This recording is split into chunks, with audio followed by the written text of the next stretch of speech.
Allahumma salli ala nabiyil hasimi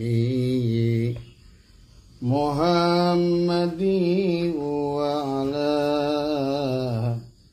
alihi sallim tasliman.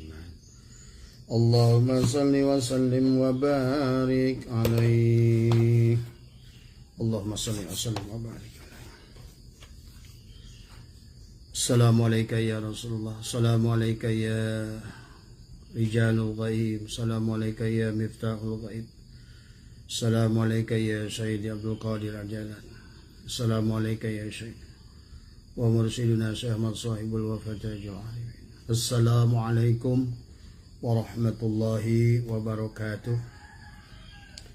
A'udzu billahi minasyaitonir rajim. Bismillahirrahmanirrahim.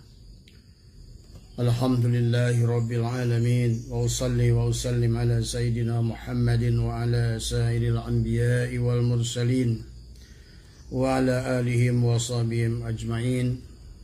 Wa aqulu subhanaka la ilma lana illa ma 'allamtana innaka antal alimul hakim. Ilahi anta maqsudi wa ridhaka matlubi atini mahabbataka wa ma'rifataka. Selamat pagi sahabat Facebook yang insyaallah dirahmati oleh Allah. Alhamdulillah wa syukrillah, pada pagi hari ini kita masih diberikan nikmat hidup, nikmat sehat oleh Allah Subhanahu wa taala. Semoga Allah senantiasa melimpahkan karunia-Nya kepada kita semua. Dan saya mendoakan kepada sahabat semua dimanapun berada, ya, sahabat-sahabat TKN, sahabat MDNH, sahabat-sahabat di PBNU, dan sahabat-sahabat di Jatman, dan juga sahabat-sahabat dalam hubungan bisnis lain sebagainya. Semoga semuanya senantiasa diberikan kesehatan oleh Allah Subhanahu wa taala. Yang pertama, marilah kita hari ini adalah insyaallah akan melanjutkan satu kalam hikmah dari kitab Al-Hikam, adalah hikmah yang ke-10, adalah merupakan hikmah yang penting, dan bahkan mungkin ini adalah hikmah yang ruhnya daripada amal itu sendiri, yaitu berbicara tentang ikhlas di dalam beramal. Tapi sebelum kita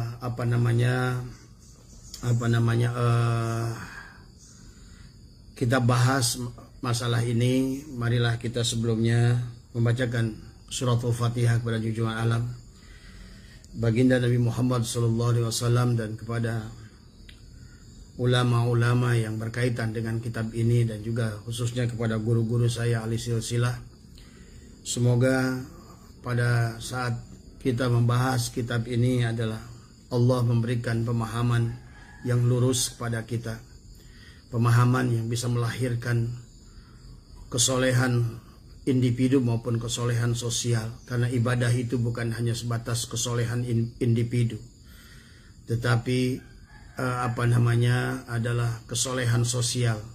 Maka saya masih ingat nasihat Guru Agung yang disampaikan kepada Wajajen, bahwa beliau mengatakan awalnya dzikir itu adalah dzikir jahar, tapi kemudian adalah melaksanakan dzikir khafi, kemudian lanjutkan dengan dzikir rasa. Setelah dzikir rasa adalah dzikir jahar. Lah, saya bertanya, kok kenapa dengan dzikir jahar kembali? Kata Abah bahwa zikir itu harus ada buahnya. Artinya ibadah itu adalah harus ada buktinya.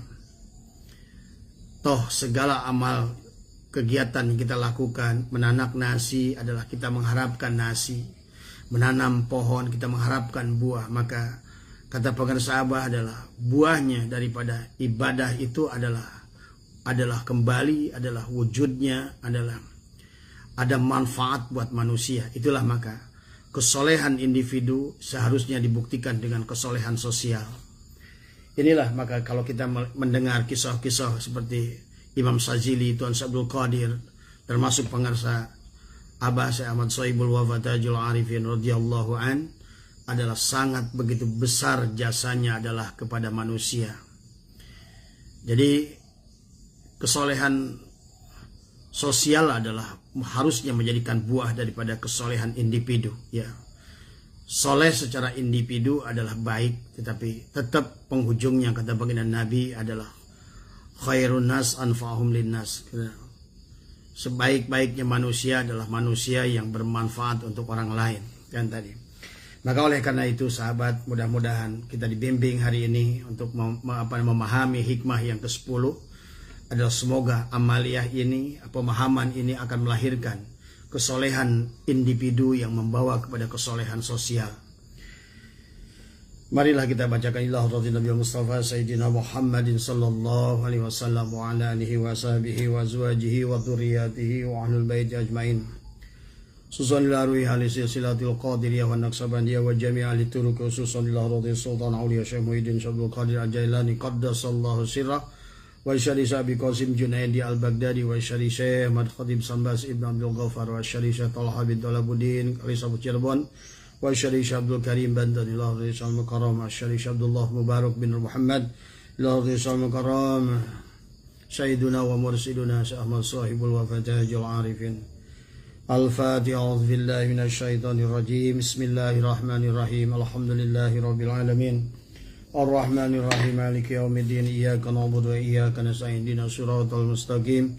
Siratal ladzina an'amta 'alaihim ghairil maghdubi 'alaihim waladdallin.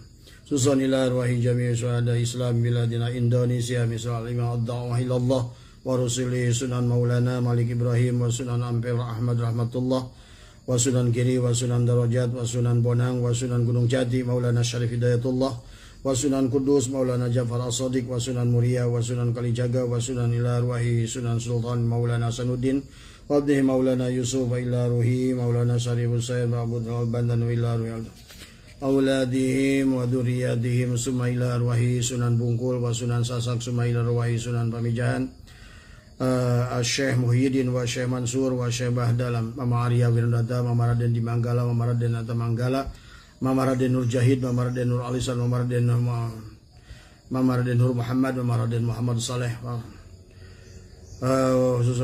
Syekh Nawawi Tanara wa Syekh Asnawi Caringin wa Syekh Muhammad Asad Al-Banjari wa Syekh Datuk Sanggul Susan Laruhi Susan Laruhi Wali bihadal kitab Syata'ila Iskandari Susalarohi Syekh Ar-Randi Susalarohi Syekh Zaruk Susalarohi Syekh Asafur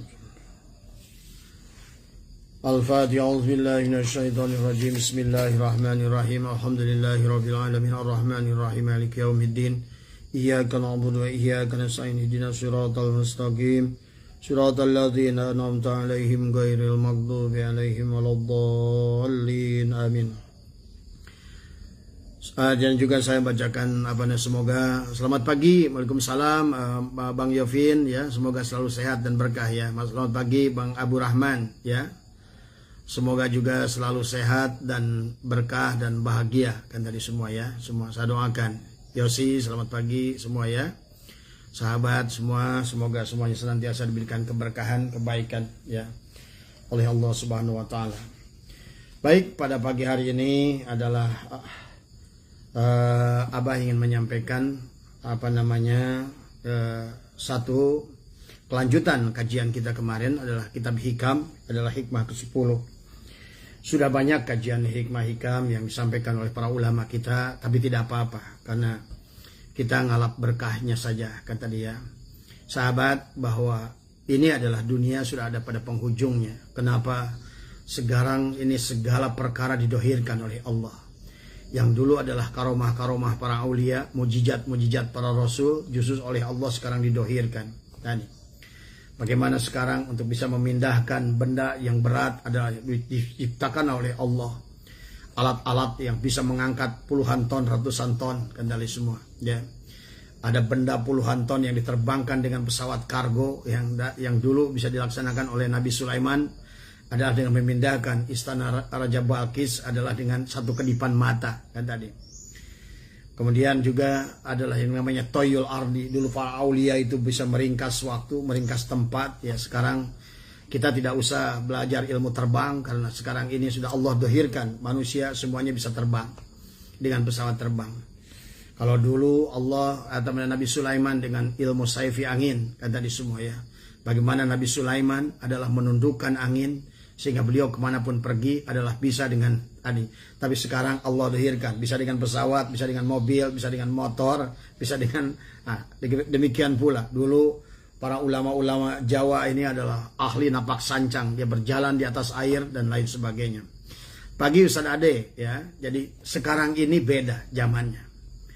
Maka saya bilang tadi adalah kalau ulama dulu adalah ibadah itu sembunyi di gua-gua dan lain sebagainya. Nah kalau sekarang mah bahasa guru-guru karepang saabah nyumput buni di nucaang. Kenapa nyumput buni? Nyumput buni itu udah sembunyi ya, sangat sembunyi tapi di tempat yang terang tadi. Atau dalam bahasa lain silakan tadi ya. Makanya kalau kita masih bicara tentang ria dan lain sebagainya ya, ini sekarang udah zamannya lagi.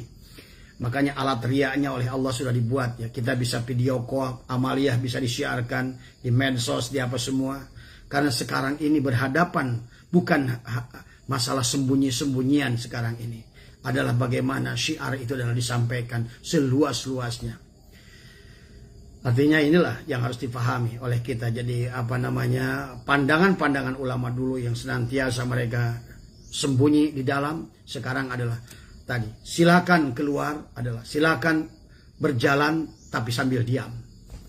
Artinya berjalan sambil diam itu silakan melakukan aktivitas apapun tapi hati selalu bersama Allah. Itulah ngalengkah ulah lumampah tadi ya. Tadi.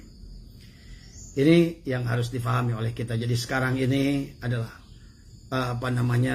semoga amaliyah ini adalah bisa terus didohirkan kata oleh kita.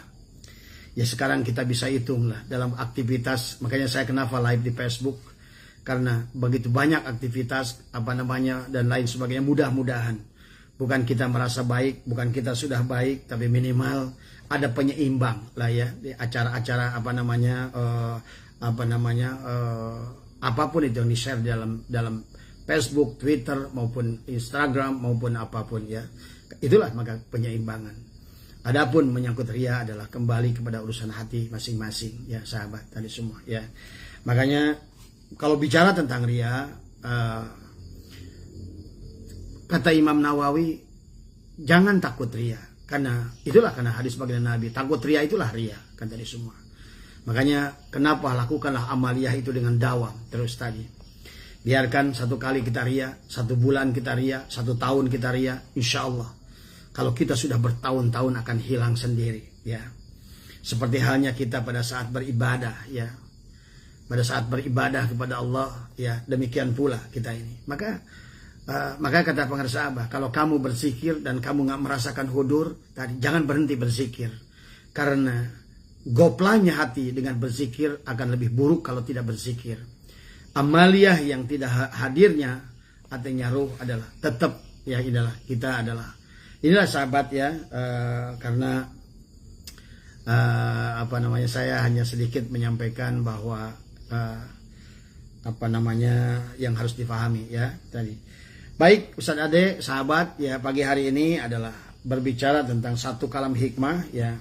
Tapi ini adalah pendek, tapi inilah kunci dari segala kunci kan dari semua. Amal manusia itu seperti halnya adalah tubuh ya tadi. Sementara ruhnya amal itu adalah ikhlas tadi. Maka dikatakan bahwa amal adalah jasad yang berdiri dan ruhnya adalah, kata Syekh Jaruk, adalah adanya rahasia keikhlasan di dalamnya. Jasad tanpa ruh tidaklah bisa kemana-mana, dan ruh tanpa jasad tidak bisa berbuat apa-apa. Jadi amal itu adalah seumpama jasad ya, dan ikhlas adalah ruhnya. Jadi kalau seandainya amal itu tidak ada ikhlas, sama seperti jasad tidak ada ruh, maka jasad itu adalah akan dimasukkan ke dalam tanah kan tadi. Demikian pula amal yang tidak ada kehadiran keikhlasan di dalam diri juga sama. Amal itu adalah dengan sebagaimana jasad kan nggak ada gunanya kalau seandainya sudah keluar ruhnya. Jasad tidak ada ruhnya, tidak ada gunanya, maka dia akan dimasukkan ke dalam tanah. Minha fiha minha khalaqnakum wa fiha nu'idukum wa minha nukhrijukum taratan ukhra. Nah, demikian pula dengan amal. Maka dalam hikmah yang ke-10 ini, sahabat, saya Athaillah menyampaikan bismillahirrahmanirrahim. Al-a'malu suwarun qa'imatun. Ya, ada bahasa qa'imatun. Berarti harus berdiri tegak amal itu. Jadi, amal itu kerangkanya yang tegak, kalian. Wa arwahuha wujudu siril ikhlasi fiha. Dan ruhnya adalah adanya rahasia keikhlasan di dalamnya. Maka itulah. Jadi amal itu seumpama casing HP. Dan ikhlas itu SIM cardnya. Jadi kalau amal itu tidak ada keikhlasan, seperti HP nggak ada SIM cardnya. Maka HP itu adalah dibuang. Tadi. Boleh juga amal itu adalah sarung golok gitu. Sementara ikhlas itulah golok yang di dalamnya. Maka sarung golok pada saat goloknya sudah hilang paling dibuang dari semua. Inilah dalam kalimat hikmah ini dikatakan al-amalu suwarun qa'imatun adalah amal itu kerangka yang tegak. Amal itu banyak. Ada sholat, ada zakat, ada puasa, ada haji, ada sedekah. Amal itu adalah sesuatu yang tegak. Diawali dengan amal jasad, artinya amal yang jismani, amal yang dohir yang kita lakukan. Sholat yang kita lakukan, puasa yang kita lakukan adalah amal jasad, dohir kata disebut. Nanti tadi ada juga amal qalbiyah tadi. Ada amal badaniyah, ada amal qalbiyah, adalah dengan tobat, dengan zikir hobi, atau dengan zikir-zikir napas dan lain sebagainya. Tapi tetap baik amal jismania maupun qalbiyah adalah ruhnya itu adalah ikhlas kata di semua. Kalau seandainya amal itu tidak ikhlas, kalau berdasarkan hikmah yang ke-10 ini sama HP yang tidak ada SIM cardnya, sama jasad yang tidak ada ruhnya. Kan dari semua. Coba Anda bayangkan HP yang tidak ada SIM cardnya, apa yang bisa dilakukan? Ya tadi paling HP itu disimpan. Tadi apa artinya jasad yang tidak ada ruhnya harus dikuburkan. Tadi inilah di dalam hikmah yang ke-10 ini, walaupun pendek hikmahnya, tetapi adalah bagaimana Syekh Athaillah dengan kalimat yang pendek ini sesungguhnya maknanya begitu luas yang harus kita fahami. Betapa ikhlas itu adalah merupakan satu keharusan. Makanya di dalam surat Wal Asri Allah berfirman bismillahirrahmanirrahim, wal asri, demi masa, innal insana lafi khusr, sesungguhnya manusia itu ada dalam hal sangat merugi. Illal ladzina amanu, kecuali orang beriman, wa amilus shalihat. Orang yang mengaku iman sangat rugi, kecuali orang yang beramal soleh. Orang yang beramal soleh sangat rugi, kecuali adalah dengan ilmu. Orang yang melaksanakan amal soleh dengan ilmu sangat rugi, kecuali adalah ibadahnya adalah mukhlis tadi, atau ikhlas tadi. Ada mukhlis, ada mukhlas. Orang yang melakukan amal soleh dengan mukhlis sangat merugi, kecuali ibadah yang mukhlas. Nah, ini. Maka tingkat keikhlasan ini adalah beragam, sahabat. Ya, tingkat ikhlas ini, dan bagaimana nanti pandangan Allah dan Rasulnya. Kenapa kita ini wajib ikhlas? Sampai Syekh Athaillah mengatakan ruhnya amal itu adalah ikhlas. Artinya sampai beliau mengumpamakan, bahkan Syekh Jaruk, Syekh Asarnubi, Ibnu Ajibah mengumpamakan yang sama. Amal yang tidak ikhlas itu seperti jasad yang tidak ada ruhnya, artinya nggak ada harganya dari semua. Ya, inilah karena ibadah itu adalah penghambaan kepada Allah. Ibadah itu adalah bukan aksesoris, tetapi ibadah itu adalah ilahi anta maksudi. kepada Allah lah yang ditujukan ibadah itu. Maka tingkat keikhlasan itu dibahas oleh ulama bermacam-macam tingkat. Mari kita lihat satu persatu, dan juga mari kita lihat nanti ayat Al-Quran dan juga hadis-hadis baginda Nabi yang berkaitan bagaimana wajibnya, pentingnya kita berikhlas, beramal dengan ikhlas tadi ya. Maka dikatakan yang pertama adalah ikhlas oleh satu kelompok ulama mengatakan adalah dibagi 3 kurang lebih ya.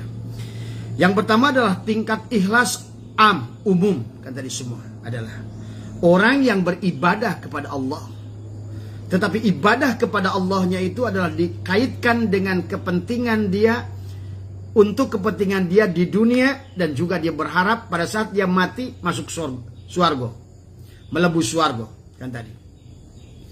Jadi amalnya itu dia sandarkan, amalnya adalah sebagai pekerjaan dia. Jadi dia adalah masih adalah yang beramal pedagang, kan tadi semua. Adalah merupakan muslim, adalah muslim kuli dia. Dia merasa kuli kepada Allah tadi. Ya Allah, saya habis sholat nih, tolong balas. Ya Allah, saya habis sholat duha nih, rezeki turunkan. Ya Allah, saya nih habis sodakoh, kan janjimu sodakoh, 1 biji bercabang 7, setiap cabang berbuah 100, ayat turunkan tadi. Nah, ini adalah orang yang merupakan golongan, masih dalam golongan iyyaka na'budu, kepadamu kami menyembah, tetapi menyembahnya adalah hanya sebatas kuli kepada Allah. Ini disebut dengan ikhlas golongan Nah, orang yang semacam ini, maka ibadah itu dikatakan kalau masih ada awal dan akhir, itu berarti ibadah itu belum ikhlas. Makanya dalam sini al-a'malu suwarun qaimatun. Amal itu kerangkanya tegak, artinya maksudnya akimi sholat itu tegak. Kalau tidak tegak berarti dia itu adalah aksesoris. Kalau sholat ada awal dan akhir, maka itu adalah aksesoris. Maka seharusnya sholat itu walaupun ada awal takbiratul ihram diakhiri dengan salam, adalah kalau setelah sholat selesai tidak sholat, makanya bahasa saya adalah khusyuk sebelum khusyuk, khusyuk dalam khusyuk, khusyuk setelah khusyuk, sholat sebelum sholat, sholat di dalam sholat, sholat setelah sholat. Inilah amal yang tegak tadi. Dan semua amal itu tegak diminta. Al-amalu suwarun qaimatun, dan dari semua harus tegak. Inilah tadi. Maka tidak boleh amal itu adalah kalau seandainya amal itu yang ada awalnya, yang ada akhirnya. Puasa ada awalnya, ada akhirnya. Seharusnya imsak itu adalah selamanya. Imsak itu kita bukan hanya pada saat saum, tetapi sesungguhnya imsak itu adalah setiap saat. Itulah qaimatun, berdirilah amal itu tadi semua. Haji ada awal, ada akhirnya. Kemananya? Wala rofasa, wala fusuqa, wala jidala. Orang yang beramal haji, maka dia tidak boleh rofas, tidak boleh pusuk, tidak boleh jidal, bukan hanya di Mekah, tapi pulang ke sini pun wala rofasa, wala fusuqa, wala jidala. Bahkan sebelum berangkat haji udah tidak boleh rofas, tidak boleh fusuk, tidak boleh jidal. Setelah pulang haji sama, tidak boleh rofas, tidak boleh fusuk, tidak boleh jidal. Ini artinya qaimatun, amal itu berdiri. Maka kalau seandainya amal itu tidak berdiri, maka amal itulah aksesoris. Seperti HP yang tidak ada SIM cardnya. Kan dari semuanya. Kemudian yang kedua adalah ikhlas tingkat abror. Adalah sahabat, ikhlas tingkat abror ini adalah orang beribadah pada Allah. Ya. Orang beribadah kepada Allah, tingkat abror ini. Ya. Dan dia adalah bukan lagi nggak dikaitkan dengan urusan dunia. Bukan dikaitkan dengan urusan rezeki. Dia percaya rezeki itu adalah Allah yang ngatur. Wilujeng anjing ada kakak saya ini dari Tegal ya. Jadi ikhlasnya orang abror itu, dia tidak sandarkan lagi amalnya. Iya. Walaupun dia tetap masih golongan iyyaka na'budu. Untuk urusan dunia dia udah nggak lupakan. Tapi dia hanya ibadah itu untuk akhirat. Yang penting saya begitu mati masuk surga. Kan tadi melebur surga, kan tadi semua. Ini masih kelompok adalah iyyaka na'budu, karena dia masih tetap juga kuli, tapi kulinya kuli akhirat. Kalau tadi kuli dunia dan kuli akhirat. Kalau sekarang adalah kuli tapi kulinya adalah kuli akhirat. Masih golongan iyyaka na'budu kata dia. Dia sifat ibadahnya adalah lillah tadi. Karena Allah. Kalau sudah karena Allah, ini sudah masuk di golongan mukhlis sebetulnya kan tadi. Mukhlis itu adalah dia ibadah kepada Allah, tetapi dianya masih ada. Ya Allah, aku beribadah padamu. Ada yang menyembah, ada yang disembah. Ada dua posisi masih kata di semua. Maka disebut ikhlas, mukhlis. Mukhlis itu adalah masih ada dua posisi. Aku mengerjakan ini karena aku minta balasan di akhirat. Tadi masih golongan iyyaka na'budu karena tadi semua. Nah, adapun yang golongan yang ketiga yang terbaik ikhlas adalah golongan muqarrabin. Tadi dia. Maka dalilnya kepada dia adalah la haula wala quwata illa billah. Inilah ikhlas yang tertinggi. La haula wala quwata illa billah. Makanya dia bukan iyyaka na'budu tapi iyyaka nasta'in. Dari semua. Cukuplah Allah bagi dia. Hanya Allah lah yang akan menolong pada dia. Adapun ibadahnya, salatnya, puasanya, zakatnya, hajinya, berbaiknya kepada manusia, dia hanya melihat itu sebagai karunia Allah. Itulah. Maka kalau yang ibadah abror ada wayang, ada dalang. Wayang merasa kerja dan dia minta balasan pada dalang. Tapi kalau yang ketiga, ikhlas tingkat muqarrabin adalah dia merasa sebagaimana dia katakan dalam soal inna sholati wa nusuki wa mahyaya wa mamati lillahi. Kita sebenarnya waktu sholat itu sudah mengiktikadkan sebagai seorang abror, seorang muqarrabin, walaupun pelaksanaannya jadi kita ini. Sebetulnya dalam itikad kita waktu sholat itu adalah kita ini serahkan bahwa kita ini tidak punya daya upaya, tetapi dalam pelaksanaannya justru ibadah kita untuk menjajah Allah kan tadi semua tadi ya. Maka golongan yang terbaik ini adalah golongan ini adalah ikhlas tingkat muqarrabin yang mana dia bukan lagi ikhlas tapi mukhlas ya tadi semua. Karena kalau golongan ikhlas itu masih bisa dihancurkan oleh iblis. Kenapa? Karena masih ada dirinya.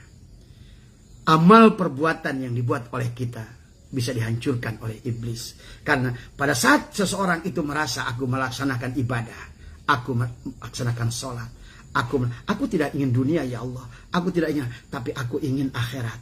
Tadi, aku ingin ma'rifat, aku ingin wusul. Nah, ini tingkat abror masih.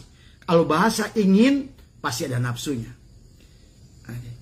Ingin, ada bahasa ingin tadi ya. Artinya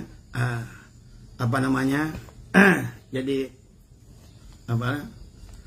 itulah yang harus kita pahami ya. Jadi kalau seandainya tingkat muqarrabin ini adalah benar-benar dia sudah menjadi maf'ul bih tadi. Jadi kalau yang jelas dia malah sebaliknya, nggak tahu mana Tuhannya, mana tahu hambanya. Dia merasa sebagai hamba tapi dia mengatur Tuhannya. Itulah tingkat umum tadi. Ya Allah berikan saya rezeki. Ya Allah saya masukkan saya ke dalam surga. Allah dijajah sama dia kan tadi semua. Tingkat yang kedua, dia sudah tidak menjajah Allah tapi dia berharap kepada Allah. Mudah-mudahan dari ibadahnya itu adalah bukan lagi untuk dunia, karena aku adalah untuk akhirat semata kan tadi semua. Nah, ini adalah masih golongan kelompok adalah iyyaka na'budu. Tapi yang ini yang terakhir adalah golongan muqarrabin adalah masuk ke dalam golongan billah, ibadah dengan Allah. Allah lah yang menggerakkannya. Semuanya adalah gerak dalang. Jadi kalau seandainya semuanya gerak dalang, pantaskah aku minta gaji pada dalang? Dalang yang berkeringat, dalang yang menggerakkan, dalang yang berbicara, dalang yang melakukan. Masa aku harus menjajah dalang? Nah inilah ikhlas tingkat tinggi kan tadi semua. Maka kalau Abah suka nyontokan di majelis ini, ada Mang Uday dulu suka bikin kopi. Dai, bikinkan kopi Dai. Iya Bah. Begitu dia jatang kopi, iya terima kasih Dai. Ya sama-sama Bah. Kamu ikhlas nggak Dai? Ikhlas Bah. Siapa yang bikin kopi Dai? Saya kata dia. Oh itu belum ikhlas, belum mukhlas ya tadi. Artinya bahwa itu baru dilakukan oleh dia tapi dia masih ada posisinya tadi semua. Nah itu ya. Makanya ibadah yang masih bahkan sampai derajat mukhlis pun iblis sudah berkata kan, qala rabbi bima agwaitani la uzayyinana lahum fil ard wa la ugwiyannahum ajmain illa ibadaka minhum al-mukhlasin, kecuali satu yang tidak bisa digoyang, yang tidak bisa dihancurkan oleh iblis. Ibadah yang mana ibadahnya dia mematikan dirinya, bahwa ibadah itu bukan perbuatannya, ibadah itu adalah hanya merupakan karunia Allah. Dia sebagai wayang yang digerakkan, didirikan, mengangkatnya dua tangan, kemudian seluruhnya lebur dalam afal Allah. Dia merasakan tadi semua. Jadi ibadah itu yang tidak bisa dihancurkan oleh iblis. Dan iblis sudah berkata itu. Kata iblis, semuanya aku bisa sesatkan ya Allah. Illa ibadaka minhum al-mukhlasin, kecuali mereka yang beribadah yang mukhlas. Artinya apa? Ibadah yang digerakkan oleh dalang tidak bisa dihancurkan oleh apapun, baik oleh Rahwana, oleh gendeng permoni tadi. Ibadah Arjuna yang dia ibadah kepada Allah dan dia sepenuhnya lebur perbuatan dalang, tidak akan bisa adalah ibadah itu dihancurkan oleh buta ijo, oleh Rahwana, oleh siapapun adalah makhluk-makhluk jahat tadi. Karena apa? Karena Rahwana, buta ijo digerakkan oleh dalang. Tapi kalau seandainya kalau Arjuna yang merasa sholat, yang merasa sedekah, yang merasa haji, mudah dihancurkan oleh Rahwana kali semua. Karena sama-sama makhluk kan tadi semua ya. Inilah sahabat, maka inilah tingkat ikhlas menurut pandangan beberapa ulama. Jadi ini ya, jadi kurang lebih apa yang sudah bahas tadi hanya contoh ya. Kemudian kita lihat di dalam Al-Qur'an ya. Kita lihat dalam Al-Qur'an kenapa kita ini ibadah harus ikhlas sahabat ya. Kenapa ibadah itu adalah wajib ikhlas. Kayak seperti kita, wajib kita ini kalau seandainya mau berbuat apa-apa, kita ini wajib maaf ini ada cahaya matahari di belakang saya. Kalau ada apa-apa kita ini wajib harus ada ruh. Kalau nggak ada ruh, jasad ini bisa apa dilakukan? Jangankan sholat tadi, mengedip aja nggak bisa. Jangankan sholat, untuk buka mata aja nggak bisa. Dan tadi semua. Inilah ya, kenapa ikhlas itu adalah wajib? Karena ikhlas itu adalah ruhnya daripada amal itu sendiri ya. Baik, bismillahirrahmanirrahim, dalam surat Al-Isra ayat 18 ya, Allah berfirman, A'udzubillahi minasyaitonirrajim, bismillahirrahmanirrahim. Man kana yuridul ajilata ajjalna lahu fiha ma nasya'u liman nuridu summa ja'alna lahu jahannama. Yaslaha madmuman madhuro. Ini dalam surat Al-Isra. Allah berfirman, bismillahirrahmanirrahim, man kana yuridu ajjalna lahu ya. Dikatakan di sini maaf kok jadi kesannya. Man kana yuridu, barang siapa yang menghendaki dengan amalnya al-ajilata, kehidupan sekarang. Jadi dia melakukan amal, tapi dia ingin manen sekarang, kan tadi. Artinya amalnya itu disandarkan kepada dunia. Dia beramal, mudah-mudahan rezekinya jadi banyak. Dia banyakin sholat duha, mudah-mudahan rezekinya tambah banyak. Dia banyakin sholat tahajud, mudah-mudahan rezekinya banyak tadi. Makanya kata Allah, man kana yuridu, barang siapa yang menghendaki dengan amalnya al-ajilata, kehidupan sekarang, yakni perkara duniawi, kata mufasyirin. Kata Syekh Nawawi, karena ini tafsir Munir, ajalna lahu piha manasa'u liman nuridu, maka kami segerakan baginya di dunia apa yang kami kehendaki bagi orang yang menghendaki. Jadi orang yang tujuan amalnya itu adalah untuk kehidupan sekarang, misalnya dia ibadah mencari ria, maka aku ingin dipuji orang, aku berikan orang supaya memuji dia. Orang melakukan amal supaya masyhur, supaya viral. Kata Allah, aku berikan dia. Orang tiba-tiba membuat dia viral. Ya, kalau dia ingin masyhur, aku bikin dia masyhur.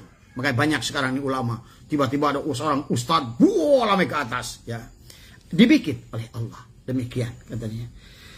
Maka dikatakan, lafad liman menjadi badal dari lafad lahu yang juga disertai pengulangan huruf zar. Di sini katakan summa ja'alna lahu, dan kami tentukan baginya di mana? Di akhirat ya.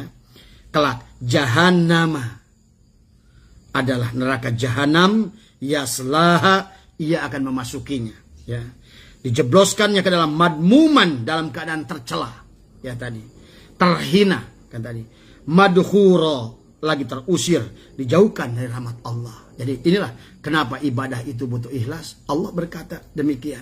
Siapa yang dia beramal, dia tidak ikhlas, di mana amalnya itu tidak hadir ruhnya amal adalah ikhlas, maka siapa yang beramal ibadah yang dia sandarkan adalah untuk kepentingan dunia, maka aku akan segerakan urusan dunia, tapi di akhirat kelak aku akan masukkan dia ke dalam neraka jahanam dalam keadaan madmuman, dalam keadaan tercela, madhura, lagi terusir, dijauhkan dari rahmat Allah. Naudzubillah, summa naudzubillah. Inilah sahabat, karena ibadah itu adalah hubungan kita dengan Allah. Dan Allah meminta kita ikhlas. Silakan duha, jangan kaitkan lagi dengan urusan kaitkan dunia. Jadikanlah sholat duha sebagai tanda syukur kita pada Allah. Karena dia bilang, kan saya mau merizki. Ya, rezeki yang Allah sudah berikan sudah banyak.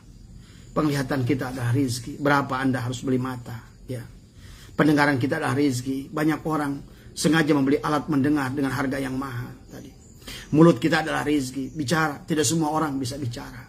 Kaki kita adalah rezeki. Orang harus beli dengan kaki palsu dan dengan jalan yang susah, dengan biaya yang mahal. Semua sahabat, ya. Inilah kenapa. Dan juga kita lihat dalam ayat yang lain, kata hadis baginda Nabi, orang yang beramal dan tujuannya dunia, Rasulullah SAW bersabda, man talabat dunya bi amalil akhirati, ya, fala nasibalahu fil akhirati. Barang siapa mencari dunia dengan amal-amal akhirat, ya, dengan sholatnya, dengan puasanya, dengan zakatnya, dengan apapun ibadah itu, yang artinya dia bertransaksi dengan Allah, maka dia bilang, maka kata baginda Nabi, maka tidak akan memperoleh bagian apapun di akhirat. Ya, ini hadis dari Dailami dan Tobroni, dan dijelaskan oleh baginda Nabi, siapa yang beramal mencari dunia dengan amal akhirat, dengan apa amal itu apa? Sholat, zakat, puasa, haji, dan lain sebagainya. Ya, itulah kenapa Syaikhullah menuliskan bahwa amal itu jasadnya dan ikhlas adalah ruhnya. Maka tidak berdiri amal itu tanpa ada ruh. Seperti jasad tidak bisa berdiri tanpa ruh. Tadi semua. Ya. Jadi inilah. Kemudian dalam firman yang lain juga Allah sama. Itu tadi ada dalam surat Asy-Syura. Ya, dikatakan ini adalah Bismillahirrahmanirrahim. Man kana yuridul harsal akhirati nazid lahu fi harsihi wa man kana yuridul harsad dunya nu'tihi minha wa malahu fil akhirati min nasibin. Barang siapa yang menghendaki keuntungan di akhirat, akan kami tambahkan keuntungan itu baginya, dan barang siapa menghendaki keuntungan itu di dunia, kami berikan kepadanya sebagian. Tadi makanya tadi kata Allah dalam surat Al-Isra, ini dalam surat Asy-Syura, ini tadi dalam surat Al-Isra, Allah akan berikan kepada siapapun dengan segera orang yang dia beribadah kepada Allah, bukan tujuannya Allah, tapi tadi walaupun tujuannya Allah, tapi masih diikuti dengan hal-hal yang lain tadi semua, ya. Jadi pamrih, dia masih dalam golongan adalah kita ibadah kuli kepada Allah. Bahkan lebih kurang ajar lagi adalah pada saat kita menjajah Allah, ya Allah berikan aku rezeki, ya Allah panjangkan aku umur, ya Allah tadi semua, ya. Inilah tadi walaupun untuk golongan umum adalah mungkin masih boleh-boleh saja, tapi kita harus terus bergerak memperbaiki diri. Karena kalau tidak ada, dan Allah sampaikan dalam surat Al-Isra tadi, kalau siapa beramal dan amalnya itu adalah bukan karena Allah, maka dia akan aku berikan bagiannya di dunia, tapi akan masukkan di akhirat ke dalam neraka jahanam, kata Allah. Ya. Maka dalam surat Asy-Syura pun adalah nadanya sama, sahabat. Ya. Jadi marilah kita laksanakan amal. Dan amal itu adalah wajib adalah dengan ikhlas, ya tadi. Karena sebagian misalnya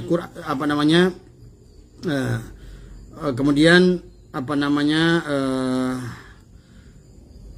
amal yang tidak ikhlas itu bukan hanya tidak diterima oleh Allah, tapi disiksa. Jadi sekali lagi, kalau amal itu sebatas tidak diterima tidak apa-apa, mungkin masih mending lah kan tadi. Tapi ini amal tapi yang tidak ikhlas itu dia ditolak dan disiksa. Ini masalah, kan tadi udah Abah bacakan tadi. Maka summa ja'alna lahu, dan kami tentukan baginya jahannam, adalah neraka jahanam, yaslanaha madmuman madhura, dalam keadaan tercelah dan keadaan terusir dari semua. inilah, marilah kita luruskan amal ibadah kita, zikir kita, ibadah kita hanya semata-mata untuk mencari ridho Allah tadi semua.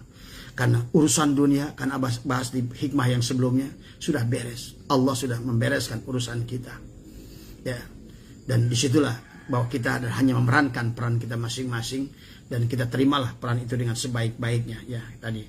Kemudian lihat dalam sholat juga, benar. Fawailul lil musallin alladzina hum an sholatihim sahun. Celakalah, neraka welah bagi orang-orang yang sholat yang sahun. Ya tadi, mungkin salah satu adalah sahun itu adalah karena sholatnya adalah tidak ikhlas, tidak berdiri sholatnya, bukan akimis sholat tapi wa amilus sholat, kata di semua ya. Inilah sahabat ya, memang tidak mudah ya, mudah-mudahan kita diberikan kemampuan ya Allah tadi ya. Kemudian dalam hadis baginda Nabi bersabda, saya ini ya, kalau nanti saya bacakan Arabnya nanti waktunya nggak cukup ya semua tadi. Katakan baginda Nabi, nanti kata baginda Nabi di akhir zaman manusia itu dibagi 3 kelompok. Yang pertama adalah golongan yang beribadah adalah dengan ikhlas. Yang kedua adalah golongan kedua adalah ibadah yang riya, ujub, sum'ah dan lain sebagainya. Adalah dengan balasannya makhluk ya. Baik harta maupun pujian.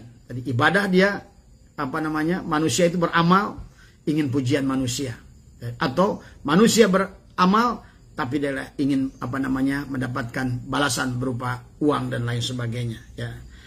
Nah, kemudian yang ketiga ada golongan yang cari beramal akhirat adalah untuk cari makan, kan dari semua ya. Golongan yang cari makan dengan amal akhirat dari semua, dan ini di kita ini banyak ya semua tadi. Makanya kenapa ulama-ulama kita dulu kayak Pengarsa Abah aja wakil ketua MPR kata semua ya tadi. Kemudian Imam Sajili dan Tuan Abdul Qadir adalah memiliki bisnis yang luar biasa kata semua. Imam Syafi'i adalah pedagang kelontong semua tadi ya. Ini dikatakan bagi Nabi, hanya golongan pertama orang yang beramal dengan ikhlas adalah yang akan mereka masuk ke dalam surga, dan yang lainnya akan dimasukkan ke dalam neraka. Mari dikatakan oleh baginda Nabi, ikhlas adalah suatu kewajiban yang mutlak katanya kepada kita. Karena mustahil jasad ini bisa pergi kalau seandainya tidak ada ruhnya. Dan amal itu harus berdiri, dan berdirinya adalah dengan ikhlas tadi. Karena ikhlas adalah ruhnya amal itu sendiri. Tadi ya, ruh tidak bisa apa-apa tanpa jasad, tapi jasad adalah membutuhkan amal yang dibangun dengan landasan keikhlasan tadi sebagai ruhnya. Nah ada pendapat ulama yang lain tentang ikhlas, adalah ada 3 pandangan. Yang pertama disebutkan adalah darajatil awam, ada tingkat ikhlas, tingkat awam. Ikhlas mengesahkan Allah, ya tujuannya ibadah pada Allah, tapi masih menuntut bagian-bagian duniawi kan tadi, dan ukhrawi, mau diluaskan rezekinya, matinya masuk surga dan lain sebagainya. Ini adalah dia sudah ikhlas, udah lumayan kan tadi semua ya.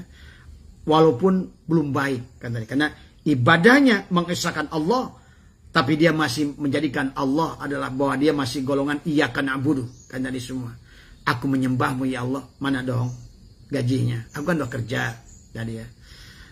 Tapi ada lagi yang lebih parah barangkali sekarang ini kan tadi. Dia kerja juga kagak, udah iya karena stain aja sekarang ini tadi ya. Ini kita ini membahas ilmu sahabat. Kita ini udah akhir zaman sekarang ini. Jadi insya Allah ya, mudah-mudahan sekecil apapun amaliyah yang dilakukan kita manusia akhir zaman ini tidaklah kecil. Karena sekarang ini jangankan bicara seperti ini kan tadi semua. Beramal pun sudah tidak, beribadah pun sudah tidak tadi semua, berzikir pun sudah tidak kan tadi ya. Itulah kenapa kata pengarsa Guru Agung tadi semua, teruslah zikir walaupun tidak hadirnya hati, teruslah zikir walaupun tidak ikhlas. Kalau bahasanya kali saya, teruslah ibadah walaupun tidak ikhlas kan tadi semua. Nah ini kan pandangan para arif billah kepada kita. Ikhlas itu adalah dibagi 3. Syukur kalau kita kan tadi Allah akan bukan hanya menolak amal itu, tetapi juga akan menyiksa siapapun ibadahnya tidak ikhlas. Ya semoga kita semua, makanya bagi Ikhwan TKN insyaallah, karena kita punya guru-guru ya, mudah-mudahan tadi ya, maka itu jangan jauh dari guru tadi ya.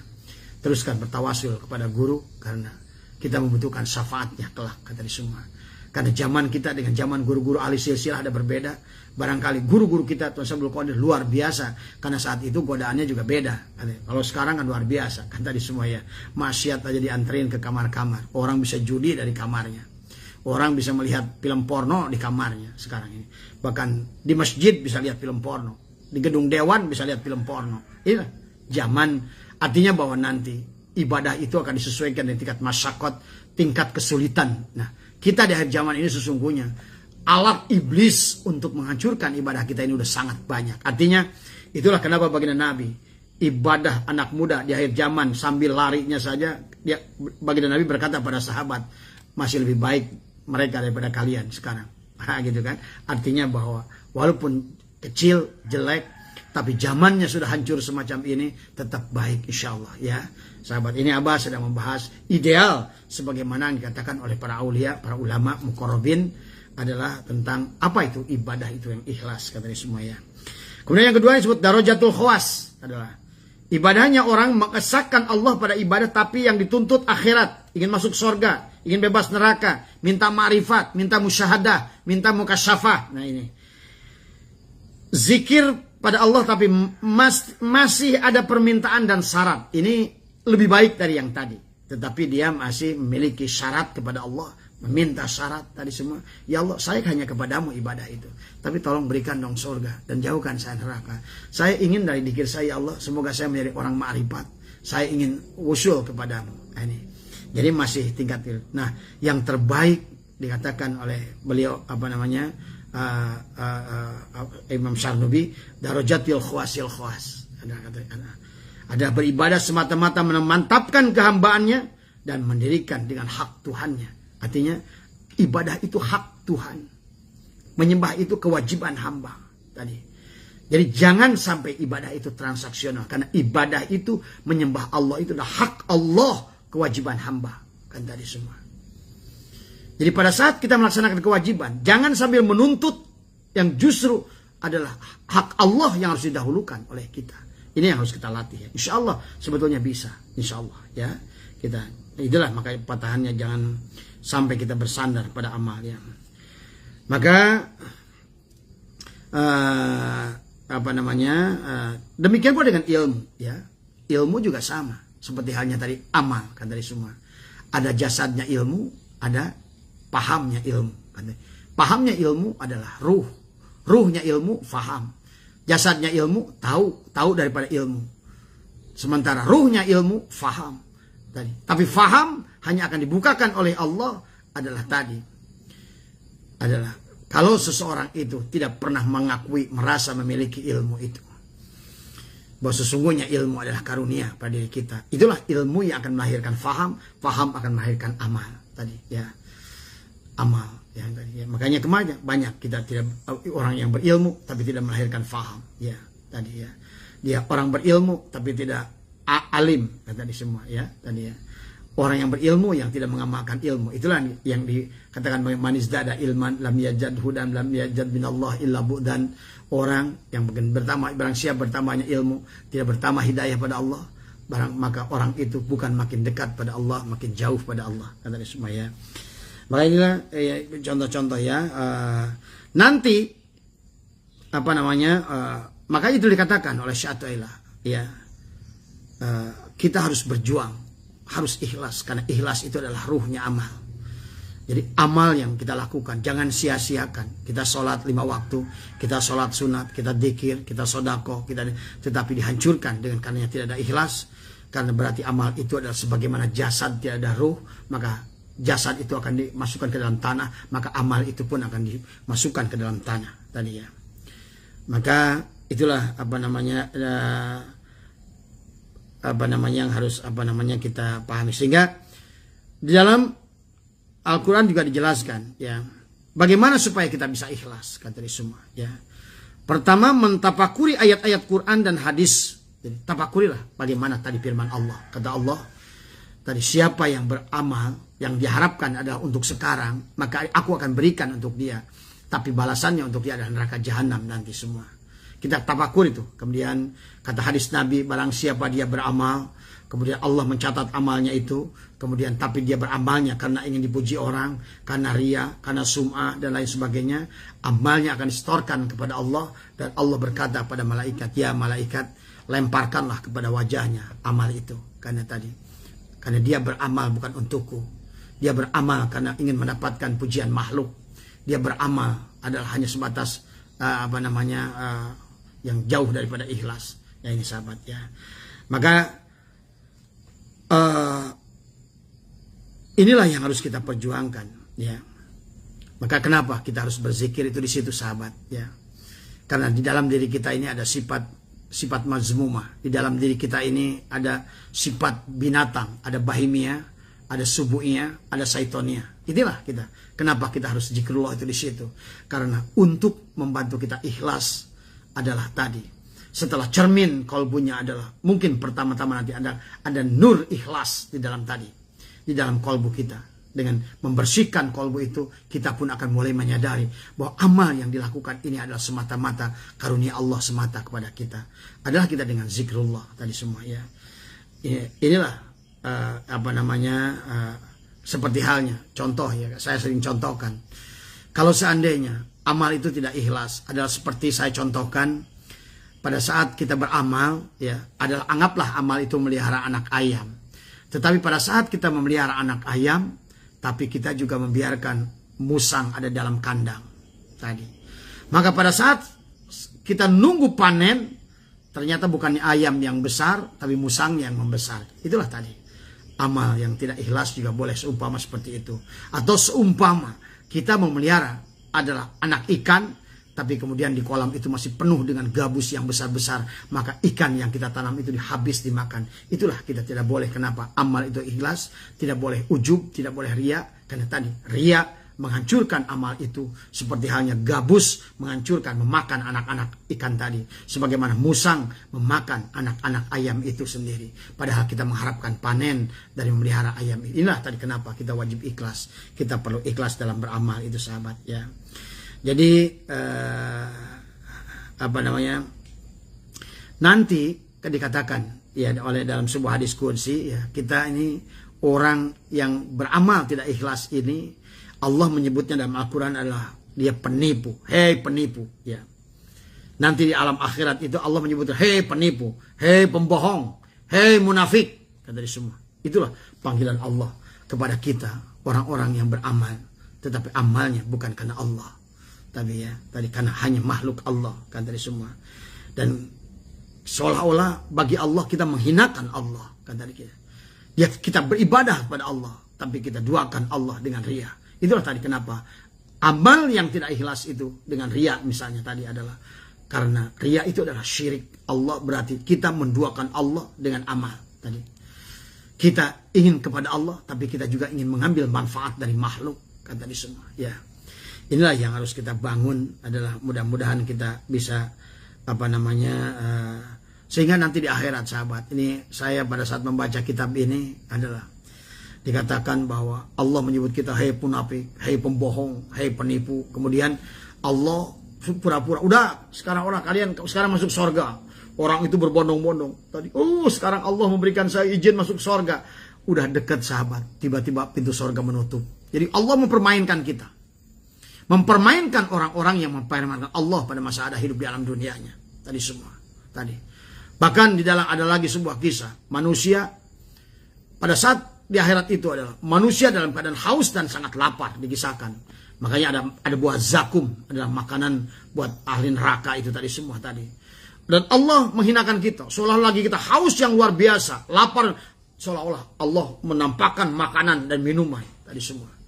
Tapi pada saat kita mau ngambilnya, rubah dari pohon buah zakum tadi semua. Jadi orang yang tidak berikhlas dalam beramal di alam dunia ini, seolah-olah mengolok-olokkan Allah, dan Allah akan mengolok-olokkan kita di akhirat nanti. Na'udzubillah, summa na'udzubillah. Inilah kenapa kita butuh guru. Inilah kita harus butuh terus kita beribadah dengan ikhlas, berzikir. Janganlah mengharapkan apa-apa tadi. Cukuplah Allah kepada kita sebagai penjaminnya tadi. Dan lihatlah amal kita, ibadah kita hanya adalah sebatas karunia Allah kepada kita, bukan perbuatan kita. Itulah yang Abah sering katakan. Bahkan ada saya sering mengatakan, saya lebih suka melihat tai anjing tapi mampu melihat Allah, daripada saya saat tahajud 100 rakaat tapi tidak mampu melihat Allah. Karena pada saat kita mampu melihat Allah dalam segala apa, berarti kita sudah bebas dari bersih daripada riya. Ini yang dimaksud itu. Tapi pada saat kita sholat tahajud 100 rakaat tapi tidak mampu melihat Allah, berarti karena kita tertutup dengan riya, dengan sum'ah, dengan ujub dan lain sebagainya dalam amal itu. Yang nampak besar aku, bukan Allah. Kita berzikir, yang nampak besar adalah Allah, aku, bukan Allah. Makanya banyak dikatakan oleh ulama, banyak orang seperti mengagungkan Allah, tapi sebetulnya adalah mengagungkan dirinya. Orang berzikir pada Allah rame-rame, tapi sesungguhnya dia yang ingat bukan Allah, tapi hanya makhluk Allah. Inilah sahabat, ya. Mudah-mudahan ya kita, kalau hal-hal yang semacam ini juga tidak dibahas, juga kita tidak pernah mengerti, dan kita pun mudah-mudahan dengan apa namanya kita dibahasnya adalah mudah-mudahan menjadikan manfaat ya, yang terutama buat saya. Saya pun adalah demikian. Saya pun adalah beritikad bagaimana kita mari apa namanya mensucikan. Ya, makanya kenapa hikam kalimat pertama adalah jangan bersandar pada amal, karena sesungguhnya ibadah ini akan apa namanya Syai'atullah sudah menyiapkan hikmah yang ke-10, karena tidak boleh bersandar pada amal. Artinya hanya ibadah itu karena Allah, bisa lillah, bisa billah, bisa jangan lagi berdasarkan iya karena budu, karena ibadah iya karena budu adalah ibadah kuli. Tapi sesungguhnya marilah ibadah kita adalah semata-mata sebagaimana ucapan kita, inna salati wa nusuki wa mahyaya wa mamati lillahi rabbil alamin. Tadi semuanya la syarika lahu. Nah, kalau seandainya kita beribadah dengan riya, maka tertolaklah ucapan kita la syarika lahu, karena kita berbuat syirik dari kita menduakan kita dengan Allah, ibadah kita dan Allah, bahkan kita menjajah Allah. Bahkan itulah lebih tidak beradab lagi. Maka kenapa Allah sampaikan dalam surat Al-Isra ayat 18 tadi dikatakan apa namanya, barang siapa man kana yuridu apa namanya yuridu, barang siapa menghendaki dengan amalnya al-ajilata, kehidupan sekarang, yakni perkara duniawi, ajalna lahu fiha ma nasya'u liman nuridu, kami segerakan baginya di dunia apa yang kami kehendaki bagi orang-orang kami kehendaki. Summa ja'alna lahu, dan kami tentukan baginya jahannam, neraka jahanam, yaslaha, yang akan memasukinya adalah madmuman, dalam keadaan tercela, madkhura, dan dalam keadaan terusir. Naudzubillah, summa naudzubillah ya. Nah ini marilah kita jadikan cukuplah Allah dalam kita amal itu tadi semua. Cukuplah ilmu Allah tadi semua. Ya, yang akan membimbing kita. Nah, ini yang dikatakan sebagai terakhir dari saya, apa namanya barang siapa beramal 4 perkara tanpa disertai dengan 4 perkara yang lain, maka dia tidak bisa mengambil manfaat dari amalnya. Ini saya ambil dari hadis ya. Hadisnya nggak usah saya bacakan, tetapi karena waktunya sudah mepet ya. Yang pertama adalah kau berkata takut tapi tidak menghindar. Kau kata khauf kepada Allah, takut pada Allah, tapi tidak menghindar daripada maksiat. Padahal maksiat itu adalah perbuatan yang dibenci oleh Allah. Yang kedua, kau mengharap rahmat roja kepada Allah. Kau mengharap rahmat Allah, tapi kau tidak mencarinya. Bahkan ada majlis zikir pun kau biarkan. Tadi semua. Ada majlis ta'lim kau biarkan. Kau berkata mencari rahmat Allah. Maka itulah kenapa Allah katakan tadi dalam diskusi, kau pembohong, kau penipu. Maka kau orang yang semacam ini telah berhasil mengolok-olokkan Allah. Dan Allah akan mengolok-olokkan kita, yang mengolok-olokkan Allah pada saat kita masih hidup dalam dunia ini ya tadi semua. Kemudian yang apa namanya yang ketiga, dia minta ampun kepada Allah, dia beristighfar kepada Allah, tapi dia tidak menyesal tadi semua ya. Inilah ya, marilah saya dan antum semua kita sesali karena kita banyak dosa. Jangan menuntut apa yang belum ada, marilah syukuri apa yang ada, dan marilah sesalilah apa-apa kesalahan-kesalahan, kealfaan-kealfaan yang pernah kita lakukan ya. Jangan kita ini jahil kepada hal-hal yang demikian. Ya, Allah memang Maha Pengampun kepada kita, tapi tetap Al-Quran mengajarkan kepada kita, tumbuhkanlah rasa menyesal. Kalau kau mengatakan, aku bermohon ampun ya Allah, tapi aku pun ya Allah ampuni aku, maafkan aku, karena aku banyak melakukan kesalahan. Maafkan tadi semua. Timbullah kesalahan tadi. Kita manusia memang ya. Jangankan kita, Nabi pun ada salahnya ya. Nabi wali Allah banyak yang salah. tadi semua ya. Jadi jangan anggap bahwa wali Allah aja masih banyak yang salah, nabi aja, rasul aja banyak yang salah, kecuali Nabi Muhammad karena ada maksum ya semua, apalagi kita. Tapi sing penting itulah, walaupun sebanyak apapun kesalahan yang kita lakukan, yang penting adalah bagaimana kita adalah mohon ampun pada Allah dan menyesalah dengan apa yang sudah kita lakukan di masa yang lalu itu tadi semua ya. Nah, jadikanlah kesalahan yang kita lakukan masa lalu adalah cambuk bagi kita untuk naik tadi semua. Dan karena terkadang Allah menurunkan manusia itu ke bawah seperti ketapel ditariknya ke bawah, karena biasanya orang kalau sudah di bawah akan melontar lebih tinggi, lebih ke atas. Itulah terjadi dengan Rabi'ah Adawiyah, terjadi dengan Fudali bin Iyad, kemudian Malik bin Dinar, Umar bin Khattab dan lain sebagainya ya. Jadi yang terakhir dari saya, baiknya amal ada pada 3 perkara. Allah itu baik, maka tidak menerima kecuali yang baik. Maka berarti sodakolah dengan uang yang baik, berhajilah dengan uang yang baik. Karena Allah itu adalah Inna Allah yuhibbut tawabin wa yuhibbul mutatahhirin. Allah itu maha suci. Maka untuk kita makan, carilah rezeki yang suci, yang halal. Dan untuk kita beribadah, jadilah kita ibadah yang suci, yang halal kan tadi. Yang kedua, lihatlah amal itu sebagai anugerah ya, bukan karena hebatnya kita ya. Inilah sekecil apapun kita belajar untuk mukhlas kepada Allah. Lihatlah karunia Allah. Kita bisa sholat karena Allah. Maka sebagai bukti bahwa kita ibadah itu karena Allah, maka kita tidak boleh merendahkan orang lain ya tadi semua. Sehingga dikisahkan ada orang ya, dia ibadahnya itu selalu sop pertama, ngaji tidak pernah nggak hadir, dan dia pada saat sholat selalu sop pertama. Setelah 10 tahun dia selalu sop pertama, tiba-tiba dia satu saat dia ketiduran, akhirnya dia masbok di belakang. Tapi pada saat masbok itu dia merasa malu pada teman-temannya. Dia baru sadar, dia ada bisikan dalam hatinya, hei Fulan, berarti selama 10 tahun ini ibadahmu adalah tidak ikhlas. Berarti engkau ria. Engkau merasa lebih baik duduk di barisan belakang, di barisan depan itu. Sehingga pada saat kau berasa di belakang depan, kau menengok ke kiri dan menengok ke kanan. Karena kau merasa malu dengan orang lain. Kenapa harus malu? Tadi. Apa lebihnya di sana itu? Walaupun dalam ibadah itu ada aturan, sop pertama itu utama.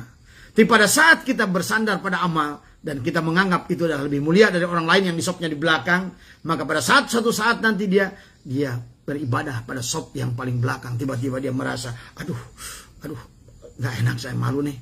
Saya kan selalu bisa di depan. Berarti kita yang sop ada di depan itu adalah kita masih riya, dari semua sahabat ya. Jadi sahabat, mudah-mudahan ya dengan hikmah yang ke-10 ini adalah, marilah kita belajar mengikhlaskan diri tadi ya. Ibadah itu hanya karena Allah ya. Walaupun memang ada dalilnya iyyaka na'budu wa iyyaka nasta'in, tapi ternyata di penghujungnya Allah meminta kita ikhlas tadi semua ya. Dan sebagai bukti ikhlas adalah timbulnya rasa khauf pada Allah, rasa haya, malu pada Allah semua tadi ya. Ya, mudah-mudahan dengan bahasan yang karena tadinya saya live ingin malam, mungkin tidak banyak persiapan. Nah, saya akan bacakan pandangan menurut sebagai penutup seperti biasa. Saya bacakan menurut 5 ulama yang lain kata dia dengan apa yang saya bahas barusan. Menurut Ar-Randi, keikhlasan seorang hamba dalam amalnya sesuai dengan derajat dan makomnya kan tadi semua. Tadi makanya ikhlas dibagi 3. Karena itu keikhlasan setiap hamba adalah ruh amalnya. Tuh tadi. Artinya amal itu ruhnya adalah ikhlas. Artinya bahwa tidak ada amal yang tidak ada ruhnya. Tidak ada amal yang tidak ikhlas. Tadi semua ya. Maka itulah karena kata Allah, aku lemparkan ke mukanya mereka. Dengan adanya keikhlasan, jadilah amalnya hidup dan layak untuk menjadi sarana taqarrub. Dan amalnya pun pantas untuk diterima. Tanpa keikhlasan, amal menjadi mati dan gugur. Kan tadi. Kemudian menurut Syekh Jaruk, amal adalah jasad yang berdiri dan ruhnya adalah rahasia keikhlasan di dalamnya. Jasad tanpa ruh tidaklah bisa kemana-mana, dan ruh tanpa jasad tidaklah bisa berbuat apa-apa. Yang dimaksud dengan rahasia di sini mungkin keikhlasan itu sendiri, dan mungkin juga berarti ketulusan yang dapat diungkapkan sebagai keterlemahan dan daya dan kekuatan. Kemudian menurut Imam Syarqawi, amal-amal lahiriah tak ubahnya seperti individu-individu tak bernyawa. Jadi amal lahiriah seperti individu-individu yang tak bernyawa, seperti makhluk yang tidak bernyawa, sehingga tidak ada manfaatnya. Nyawa yang menyebabkannya hidup dan bermanfaat adalah adanya keikhlasan di dalamnya. Tuh, sama kan pandangannya. Jadi ikhlas itu betapa pentingnya. Amal seperti mayat, seperti jasad-jasad yang tidak hidup. Ikhlas itulah nyawanya, hidupnya. Bagaimana menurut saya Ibnu Ajibah? Seluruh amal adalah jasad dan ruhnya adalah adanya keikhlasan di dalamnya. Sebagaimana orang tak bisa berdiri kecuali dengan ruh. Tanpa ruh, ia hanya akan menjadi mayat yang tergeletak. Begitu pula amal lahiriah dan batinnya tidak dapat berdiri tanpa keikhlasan di dalamnya. Tanpa keikhlasan, amal hanya menjadi kerangka tegak dan bayangan yang kosong. Ya. Kemudian terakhir, menurut Syekh Asy-Syarnubi, amal kebaikan adalah orang dan ruhnya yang menyebabkannya hidup adalah adanya keikhlasan. Ya. Karena itu barang siapa melakukan suatu amal tanpa keikhlasan, ia tak ubahnya seperti orang yang mempersembahkan budak mati, ya, kepada penguasa seraya berharap ganjaran. Nah ini banyak kita ini sekarang ini adalah jasad-jasad mati yang mengharapkan surga setelah mati, yang mengharapkan ganjaran dalam ibadah. Padahal sebetulnya adalah bagaimana mungkin Allah akan menerima bangkai, bagaimana Allah akan menerima barang busuk, bagaimana Allah akan menerima barang kotor. Ya, itulah sahabat ya. Mudah-mudahan kajian hikam pagi hari ini untuk saya adalah ini saya merasakan untuk saya, untuk kita semua. Mudah-mudahan kita semua ada manfaatnya, dan saya doakan kita diberikan kemampuan untuk ikhlas kita dalam melakukan amaliah-amaliah kita semua. Dan saya doakan juga kepada sahabat-sahabat ya, semoga senantiasa diberikan kemampuan oleh Allah. Saya, antum, semoga kita diberikan kemampuan. La haula wala quwata illa billah. Tiada daya dan kemampuan untuk kita beramal adalah kecuali dengan kekuatan Allah ya. Marilah kita beramal. Mari kita bertanya, karena orang itu adalah rugi kecuali dengan amal soleh. Amal soleh juga rugi kecuali dengan ilmu. Ilmu dengan amal soleh dengan ilmu pun rugi kecuali adalah dengan ibadah yang ikhlas. Tapi ibadah hanya sebatas ikhlas, masih ada dua posisi, maka masih ada ruginya. Kecuali dengan mukhlas adalah telah meleburkan seluruh amaliah yang kita lakukan adalah hanya sebatas karunia Allah kepada kita.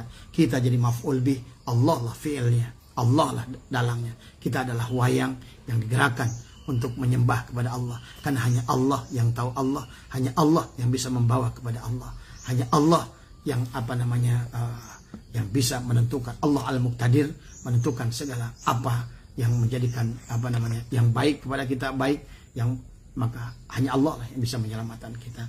Itu saja, mohon maaf atas kurangan. Sekali lagi sahabat, selamat pagi kepada semuanya. Wallahul muwaffiq ila aqwamit thoriq wal minkum. Assalamualaikum warahmatullahi wabarakatuh. Selamat pagi Bang ini semua ya yang hadir pagi hari ini, Mas Wagiman, Mas ini semua yang juga teman-teman yang dari Sukabumi ya. Jadi mudah-mudahan semua sehat ya. Insyaallah kita saya ada beberapa tempat di Sukabumi nanti ya. Kita akan bertemu di Sukabumi nanti ya. Assalamualaikum warahmatullahi wabarakatuh.